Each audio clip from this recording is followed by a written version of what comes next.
প্রিয় দর্শক, আপনারা জানেন যে আমি অনেক সময় জাতীয় পার্টির বিভিন্ন রাজনৈতিক ব্যাপার নিয়ে আলোচনা করে থাকি বা বিশ্লেষণ করে থাকি। তারই প্রেক্ষিতে আজকের এই ভিডিওটি তৈরি করা।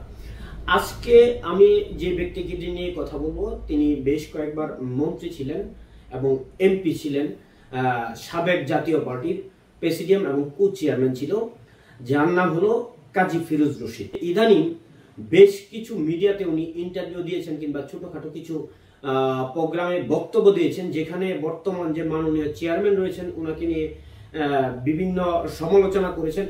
এমনও কিছু কথা বলেছেন যে উনি ওনার বউকে নিয়ে রাজনীতি করছে। সেই প্রেক্ষিতে আজকের কথাগুলো বলা।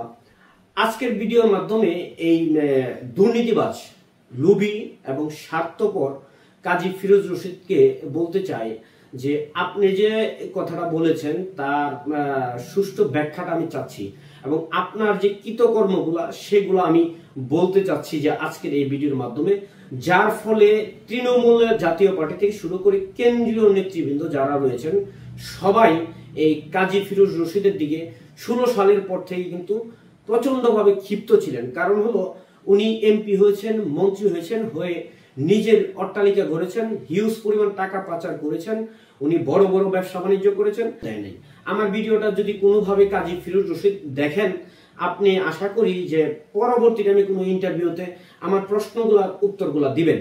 যেমন আপনি 14 সালে আপনি যে এখন জাতীয় পার্টি নিয়ে এত স্বজন প্রীতি বেড়ে গেছে কিংবা এরশাদ সাহেবের প্রতি এত ভালোবাসা, আবেগ সৃষ্টি হয়ে গেছে, এটা কোথা থেকে আসলো? এতদিন তো ছিল না।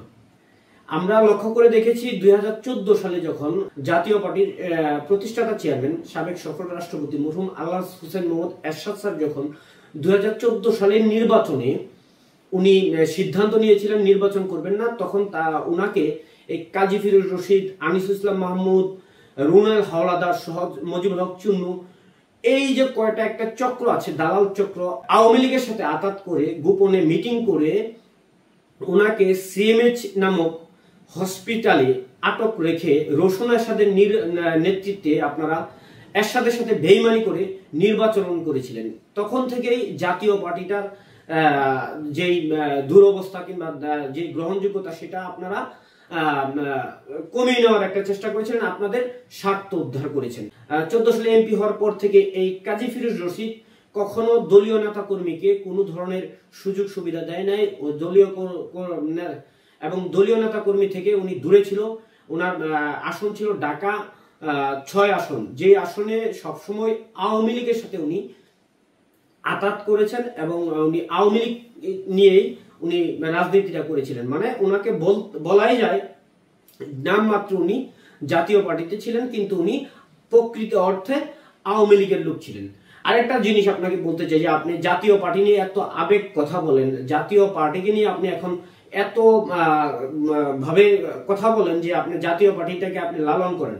আপনি যখন এমপি ছিলেন তখন আপনার ছেলেকে কেন মহানগর যুবলীগের সদস্য করে রেখেছিলেন, এবং আপনি যখন ঢাকা 6 এমপি ছিলেন তখন আপনার ছেলে কেন যুবলীগ করেছে এবং সব সময় আওয়ামী লীগকে সমর্থন দিয়ে আপনার ছেলেকে নিয়ে আপনি কেন আওয়ামী লীগ ঘরানা রাজনীতি করেছিলেন?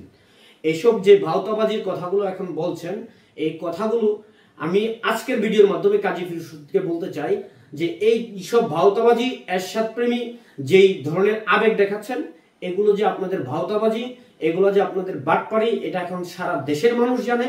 এইগুলো এখন জাতীয় পার্টির তৃণমূল নেতাকর্মী জানে, যার কারণে জাতীয় পার্টির নেতাকর্মী আপনাদের দিকে ক্ষুব্ধ হয়েছেন, এবং জাতীয় পার্টির তৃণমূল থেকে শুরু করে কেন্দ্রের একটা নেতাকর্মী চায় না যে আপনার মুখ দিয়ে জাতীয় পার্টি শব্দটা আসুক। আপনি দালালি করেছিলেন, দালাল হিসেবে চিহ্নিত হয়েছেন, আপনি দালালি থাকেন জাতীয় পার্টি নিয়ে। আমি আশা করি যে পরবর্তী টাইমে আর কোনো ধরনের কথা বলবেন না।